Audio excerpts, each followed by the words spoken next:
Good morning. Are you well? Yes. Are you ready? Yes. I'm ready. So don't give up. Actually, I realized recently that the stories I like and the movies I like are true stories of people who face all kinds of challenges but overcome them. You know, like climbing the top of a mountain or a hill. Anyone who here climbed Mount Kebnekaise? Yes.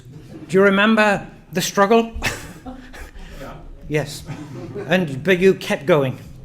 Yes. So in life, I mean, this is life, isn't it? All of us confront all kinds of challenges. But if we want to grow, we want to progress, we want to achieve something, then we have to not give up. So if there's one word that we could say means not to give up, what is that word? Listen. Perseverance. Perseverance, exactly. Perseverance. Very good. And so if I look for a definition, I mean, there are different definitions, but this is the definition I found. Continued effort to do or achieve something despite difficulties, opposition, or failure. And so it's these three words: difficulties. People may oppose you, and even if you fail, but you get up again and you keep going. Can you relate to that? I can relate to that as an individual, in my family. I can relate to it in our movement. All the years that I've been part of the Family Federation, there's been many difficulties and opposition to our movement, and there's been failures. Yes? Still wanting to establish a better world and be a force for good. So let me return to stories, because the inspiration I got for this topic today comes from a movie. This movie. Has anyone seen this, The Young Woman and the Sea? If you haven't seen it, then I recommend it, because this really inspired and moved me. And do you know what it's about? It's about a young woman. It's about but it's a true story of this person. Do you know who she is? A young woman. She was a young woman about 100 years ago. So actually, her name was Gertrude Ederle. She was born in 1905 and died actually at the age of 98 in 2003. And she's world famous, but she's been kind of forgotten in history. She was born from, her parents were German immigrants. And she was one of 7 children. But they called her Trudy for short. And what's so special about her, first of all, is that Trudy Ederle was an Olympic swimming champion who held more than 12 world records. But it's not just that she's known for. She's known because on August the 6th, 1926, she became the first woman to swim across the English Channel.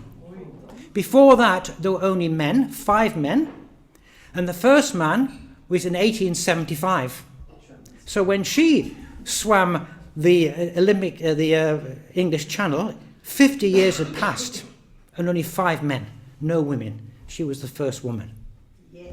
So this is the English Channel. Now the Eurotunnel is built between Dover and Calais. And do you know how far it is? The distance? 21 miles or 34 kilometers. Anne-Marie, how many miles can you swim or kilometers without stopping? A few kilometers. Yes. So this is a mammoth task for anybody. But let's go back in history, because at the time when she was born, actually 1 year before she was born, there was a tragedy. She lived in New York City. And at that time, there was like this ferry, like in the summer, a lot of people went on a ferry around New York. And this ferry had over about 1,300 passengers. And it caught fire, but it caught fire actually quite close to the land. It just kind of was leaving and a fire broke out. So you would think, well, most people could survive, they just jump in the water and swim. The problem is that at that time, women couldn't swim. It was considered unladylike, unfeminine, or maybe dangerous. And so actually, of the 1,300 or so passengers, 1,021 died, mainly women and children. Either they jumped into the sea or they died on the boat. So this, because this happened, this alerted the whole society to, the importance of women being able to swim. And not just swim, but also sport. The role of women in sport, and of course the role of women in society, the equality of women. So when Trudy was born, her parents wanted her to swim. And her father was a butcher, and he was actually made quite a lot of money. And he bought a house near the sea, so like a summer house. And every summer they went there, and so all of his children learned how to swim, and he taught her how to swim. Problem was that when she learned to swim at 5, but before that she had measles. And if you have measles, it can affect your hearing. And therefore, it wasn't wise for her to swim, because she was told if you go swimming, then you may go deaf. And actually, she lost some of her hearing through the measles. And in the beginning, her parents were hesitant to teach her to swim, but she really insisted, and finally she had the chance. And once she got into the water, she just loved it. So, of course, as I said, at this time, the opportunities for women to do any kind of sports were limited. But then in 1917, the Women's Swimming Association in New York was founded. And that's when Trudy was 12, and so she joined this swimming association. And this is a picture of her when she was 14. And the person who trained them was a former Olympic swimmer called Lewis Handley. Now, what was special about him is that he introduced a new swimming stroke. Actually, it came originally from Australia, called the Australian crawl, called freestyle these days. I don't know what the Swedish name, the crawl like this, yes? Because most people knew the breaststroke or some similar stroke. But the Australian swimmers who came to America, they were far superior than any other swimmers. So he was inspired by this, and actually he improved it and made it into the American crawl. So all of these girls at this swimming association, they learned this. And actually they excelled. And the Women's Association, they wanted to promote women's swimming, so they had lots of different tournaments. And these girls always won. And actually, when it came to the Olympics in 1920, they won all of the swimming competitions. There were not many, in fact, because again, women's sport was just beginning in the Olympics. But this was the fastest stroke. And this trainer, he was one of the best trainers in the whole country. He was not just concerned about winning, he was concerned about good sportsmanship. He was concerned about mental training and endurance. And so he was like a master instructor. So Trudy, she loved swimming, but she got expert training.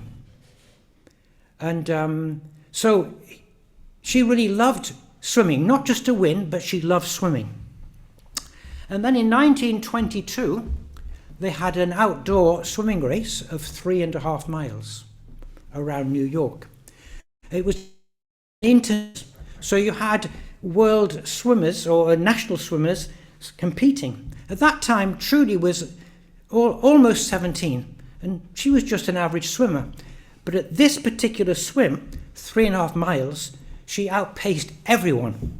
She came in 45 seconds ahead of the fastest swimmer. So from that point on, she became like a big sensation. And she took part in many competitions, and she set world records. In 1 year, she set 7 world records at all kinds of distances, from 50 yards to 3 miles. or even beyond. And then even in a space of 3 days, she broke her own record in the 100 meters, the 200 meters, and the 400 meters. She was phenomenal. She became, like, you could say, the national sensation. And so, obviously, it would mean she would go to the Olympics. So in 1924, she qualified for this. And at that time, she was considered the best female swimmer in the whole world. Fantastic. But we talk about perseverance. Perseverance is about overcoming difficulties, opposition, and failure. And the problem is that they had to go by boat from New York to Paris. And it took 9 days. And the facilities for the athletes were pretty limited, especially the swimmers. This was a very small pool. There were about 50 different swimmers traveling. And so the opportunity to swim were very limited. So actually, she didn't have the proper training. And when they arrived in Paris, also their accommodation was pretty primitive. And it took, they had to take a bus, a 2-hour journey to the training center, the training swimming pool. And when they got there, they could only train for 1 hour. Yeah? So they also didn't have good food. And through this, she actually, she got out of condition. She gained weight. And also her muscles were like knotted. So she lost self-confidence. So what happened? Of course, so those difficulties were hampering her ability to succeed, but also there was opposition from men towards women's sport. Maybe within herself she'd feel, can I do this? So did she succeed? Well, actually, what happened is that she won one gold medal in a relay race, 100 times 4 in a relay race as a team. But in the 100 meters, she came third. And in the 200 meters, she came third. And she said it was the greatest disappointment of my life. So there she was raised up as a great athlete. She was winning everything. But the conditions worked against her. It wasn't her fault. So she came back home. And at that time, in the Olympics, you had to be an amateur. And when she came back, she became a professional. And she took part in different shows and exhibition swims. She even swam against, Weissmuller, what's his name? What's his first name? Johnny Weissmuller, yes, who played Tarzan in the movie, yes, and he was also an Olympic swimmer. Actually, she beat him, believe it or not. But, so what was her next challenge? Well, that was the English Channel, because of the popularity of swimming and also women swimming, this challenge was something that swimmers wanted to kind of to succeed in. And the newspaper in New York offered $1,000 for anyone who could swim across the English Channel. And so in 1925, Trudy Italy, she made her first attempt. She went to this very small place called Cape Grisnez. In English, I think it means pig. Does it mean? It means grey nose. The grey nose, sorry, not pig, sorry. Because Greece is Swedish, sorry. So this was her intention to do this. And she hired this trainer called Jabez Wolf. Jabez Wolf, he had tried to swim the English Channel 22 times and failed. So actually, he was not the right person to train her. He actually kept warning her, this is really difficult, This, for women, this is almost impossible. And this water is very difficult, and that's the thing about the English Channel. One moment it could be very calm and peaceful, and then the tides change, the currents change, the wind blows, and it can be a big storm. And that's why so many swimmers failed, and some died. So he wasn't very encouraging, and he also said, you know, there are sharks out there, and there's jellyfish. So he was kind of when she started, this is a picture of her first swim, that of course there were the difficulties in swimming. Yes, she started on that day at 7:12 a.m. in the morning, and for 5 hours the waters were calm, and at 12 o'clock she was already halfway, even though the record time to reach England had been 14 hours. But after 5 hours, she was already halfway. But that's before the weather changed. Because at 1 o'clock, suddenly the tides turned, the wind blew harder, and then after 2 more hours, the conditions became really rough. And Wolf, this trainer, he was very concerned about her, struggling in the water. He thought she was struggling in the water, but actually she wasn't. She loved the water.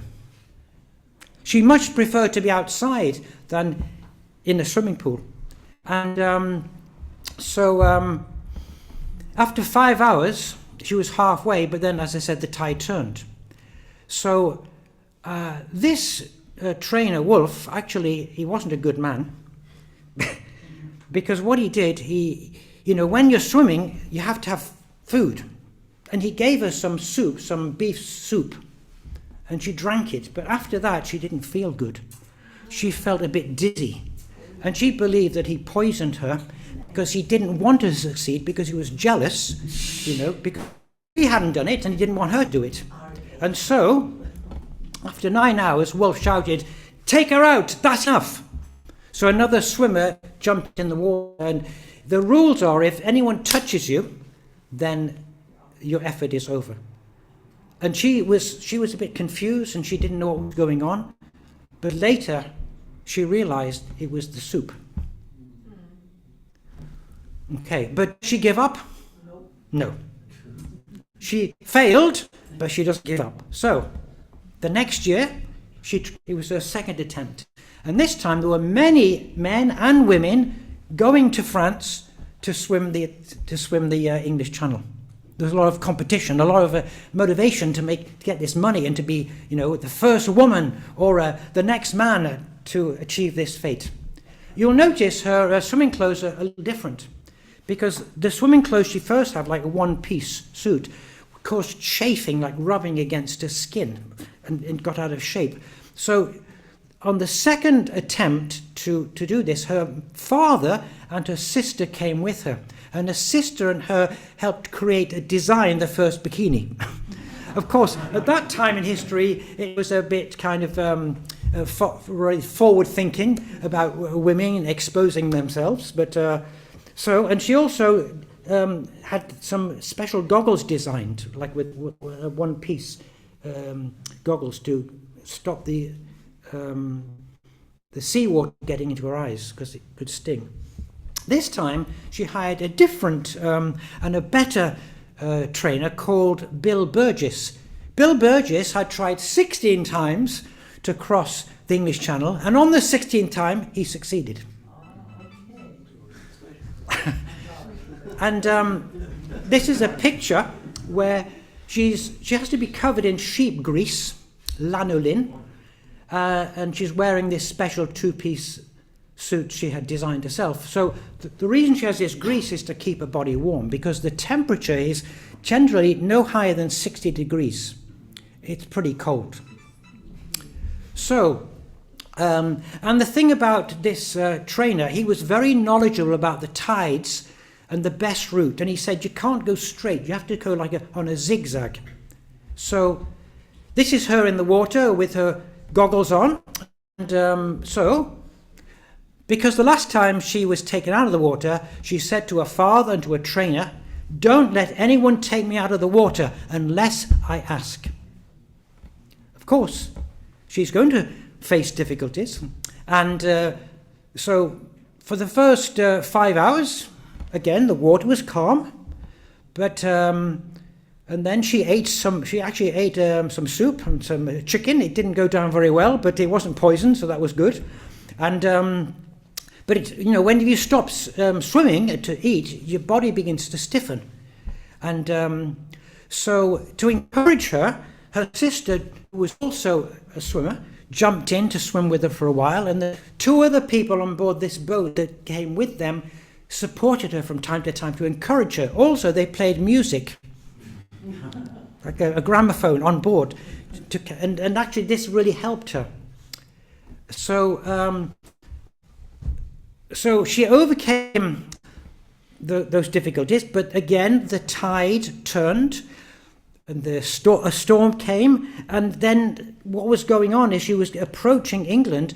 The currents were pushing away from the coast, and that's the most critical time when the tide is against you. And so her coach at that time was very worried.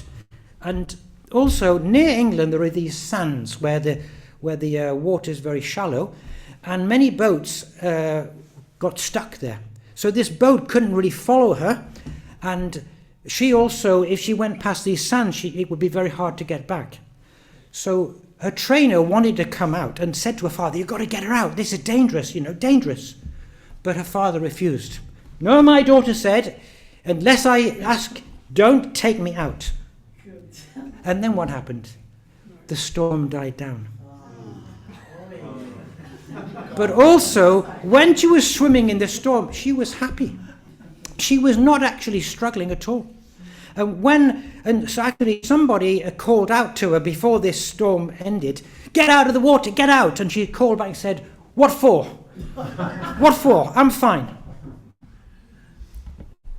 And so difficulties, the opposition and the failures all disappeared. And after 14 hours and 34 minutes, Trudy reached the English coast. And there were all these like bonfires and on the coast with so many people to greet her. And also when she was traveling, there was this other boat with journalists on. It was world news. All over the world they were waiting for news of her success. This was the route she took. So it wasn't 21 miles, it was 35 miles. And as I said, it took about 14 and a half hours. And she ended up in Kingsdown Beach. So, this is a newspaper heading, "Italy swims the channel. Amazing." And this is her being congratulated. So, when she came back to America, there was a ticker tape celebration. It was the first one in history in New York. And thousands and thousands of people greeted her. Yeah, this was the biggest celebration in New York of any athlete up to that point and since that point. There's never been so many people.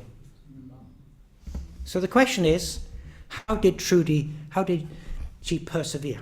How did she do this? What was her secret? Well, first of all, I highlighted 3 points that for me stand out. First of all, there was a higher purpose. She said, people said women couldn't swim the channel, but I proved they could. So a higher purpose, she was representing all women, she was representing her country.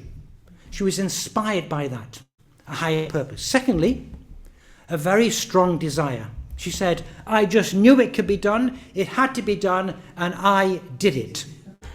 And that desire came from her love for swimming. So when I say desire, I think if you love something, you really want to do it, so you're very motivated. And thirdly, oh yes, she said this as well.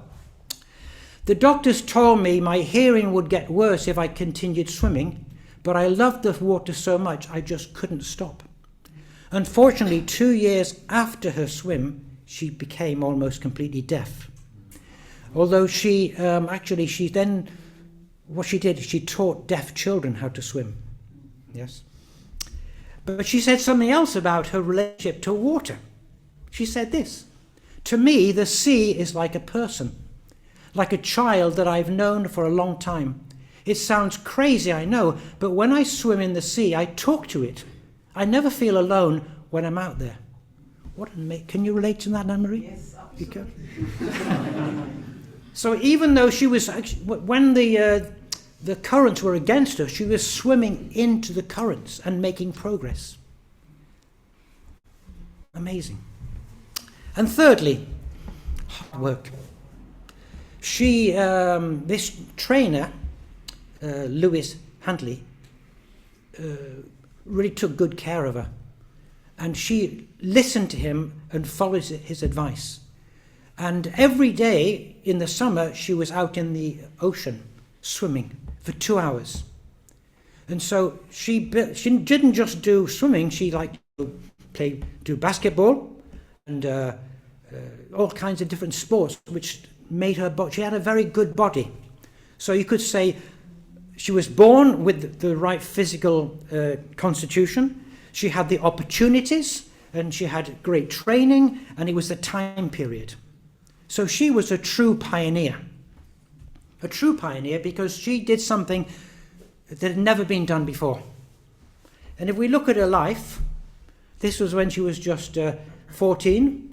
This was when she swam. This was a bit older, and finally in old age. And so I would say that these three things, how could she become a true pioneer? Because she had a higher purpose, a strong desire, and hard work. Isn't that the same for all of us? Yes. If you've achieved anything in life, it's because, well, it should be for a higher purpose. If it's just for yourself, it has less meaning. Yeah? And also, if you really want to do something strongly, you're going to succeed if you put the hard work in. I can see this as an individual. I can see this in work. If you're a student, I can see this in our movement. Yes? So, are you a true pioneer? Have you actually done something in your life that's never been done before? Well, actually, each one of us, we've never existed before. Our life path is pioneering. We are pioneering each day. If we have a family, we're parents, then we are learning to be parents, pioneering that path, or husband and wife, or in your work, if you have a new job, you're pioneering that. So this is not just about swimming, it's not just about sport, it's about life. We are the Family Federation for World Peace and Unification. We have a higher purpose. Our purpose is to build a world of peace. And when I joined this movement in 1976, this higher purpose inspired me, and so I had a strong desire to join this movement. And I have worked hard all these years. And if I look at myself, what I have achieved, I feel, without boasting, I think I've done so many great things myself that I'm proud of because of this path I've gone on. But who started all this? Our founder, Sun Myung Moon, he was born in 1920 and he died in 2012. And so he lived a long life. He lived to 93 years of age. And it was when he was 16 years of age, he had this encounter with Jesus. And Jesus asked him to take up the mission that he had to transform this world into a world of peace. And from that age of 16, he was guided by this higher purpose. And a strong desire to spread this message. And he worked all through his life. From age 16 to age 93, he never stopped. And so why am I inspired by him? Because he's an example of persevering, of never giving up. And so I want to be like that. And for the members here, I'm sure you also want to be like that. And if you're not a member, I'm sure you also want to achieve great things and learn from a great person. He said this about faith, because he was a man of faith. You need only to do 3 things to achieve victory in your life of faith. The issue is how long you persevere. How long you persevere. And he said this: master ideology, have unsurpassable loyalty and devotion, be the best at performing good deeds. So when I say master ideology, this is the higher purpose. So we have the teaching of divine principle. Divine principle explains what the purpose of life is, who God is, about life after death, about what all the problems in the world are. It talks about history and how we can restore this world. Also, unsurpassable loyalty and devotion is a strong desire. If you have a strong desire, nothing will stop you. You will keep going. And finally, if you try to be the best at performing good deeds, that's hard work. So these three things. But of course, it's just not one man.